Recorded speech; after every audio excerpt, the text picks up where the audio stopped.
Assalamu alaikum wa rahmatullahi wa barakatuh. Bonjour tout le monde et bienvenue dans cette vidéo pédagogique pour la présentation de contenu de travaux pratiques de génie chimique type 1, l'absorption de l'acide acétique sur un charbon actif granulé. Ce modèle est destiné aux étudiants de première année master spécialité génie chimique et génie pharmaceutique. Permettez-moi tout d'abord de me présenter.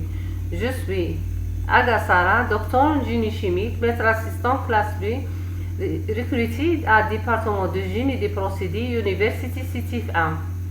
Si vous voulez me contacter, voici mon email.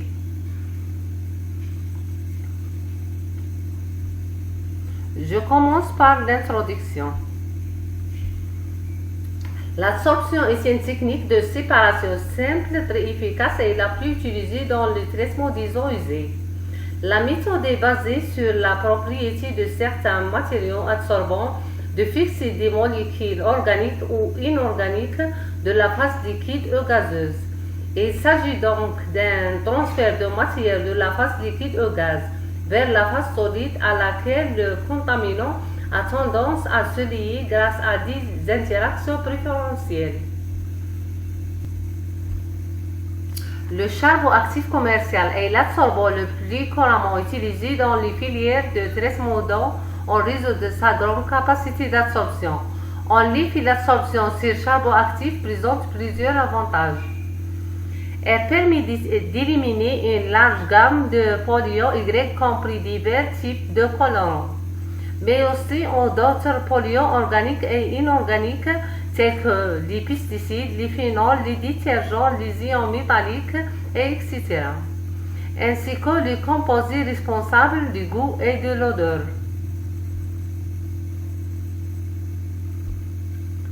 Les objectifs: maîtriser les techniques séparatives du génie des procédés, permettre à l'étudiant d'appliquer les connaissances théoriques sur le plan pratique et de visualiser certains phénomènes.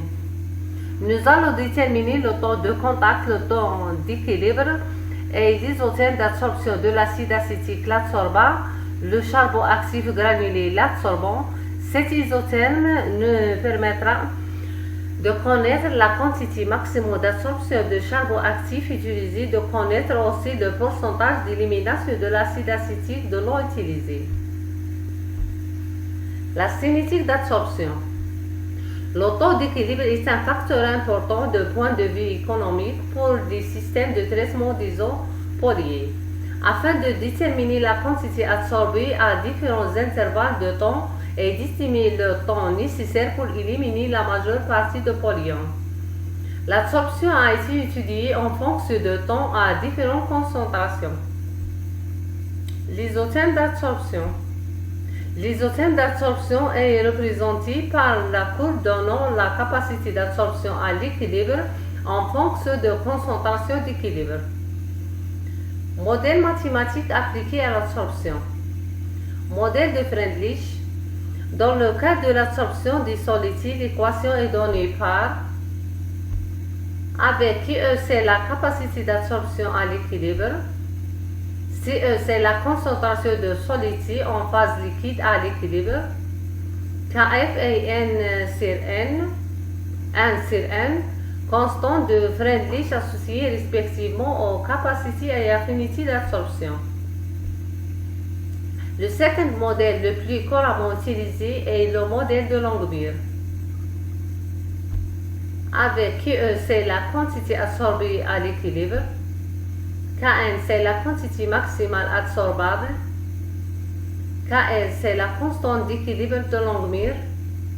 Ce, c'est la concentration de solidité en phase liquide à l'équilibre. Mode opératoire. Les produits utilisés sont, dans cette type, c'est l'acide acétique à concentration 0,5 molaire, l'eau distillée, charbon actif, NaOH à concentration 0,1 molaire, et phénophtaline. On prend des hélènes lavées et séchées dans lesquelles on verse les quantités d'eau et de l'acide acétique à concentration 0,5 molaire comme indiqué sur le tableau ci-dessus bien mélangé et se ne préparant des solutions de l'acide acétique avec différentes concentrations. Ajoutez dans chacun ZLN 100 ml charbon actif.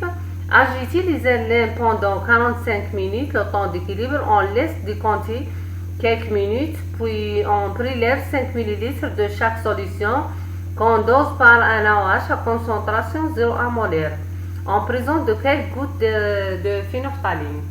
On note la température de l'expérience et le volume de NaOH versé à la neutralisation.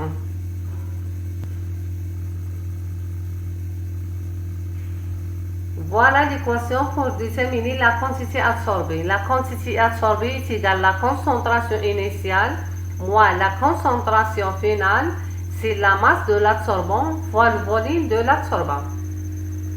Le travail demandé: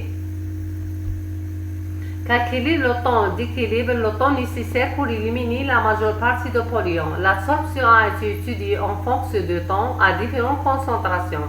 Une masse de 100 mg de charbon actif avec une solution de 50 ml de l'acide acétique de concentration initiale différente. Tracez les courbes, la quantité absorbée en fonction de temps en différentes concentrations initiales. Calculer les concentrations à l'équilibre ou concentration finale après l'absorption en utilisant toujours la formule d'équivalence. Calculer la quantité absorbée, le volume initial de solution 50 ml, la masse de charbon 100 mg. En utilisant le tableau des résultats trouvés, tracer la quantité absorbée en fonction de la concentration d'équilibre. Trouver la valeur maximum, la quantité absorbée maximale expérimentalement. Trouver par le modèle de Langmuir qui M et le constante B de Langmuir en utilisant la transformée de l'équation de Langmuir. En traçant la concentration d'équilibre sur la quantité absorbée en fonction de concentration d'équilibre, on trouve alors une droite de la pente 1 sur Km fois B. Trouvé par le modèle de Freundlich, Km et Kf est N sur N. À travers les résultats obtenus, quel est le modèle le plus approprié? De quel type est cet isotherme? Interpréter les courbes. Calculer la surface spécifique du charbon, sachant qu'elle est occupée par une molécule de l'acide acétique von 21. Commenter. Quels sont les objectifs du traitement des eaux? Merci de votre attention.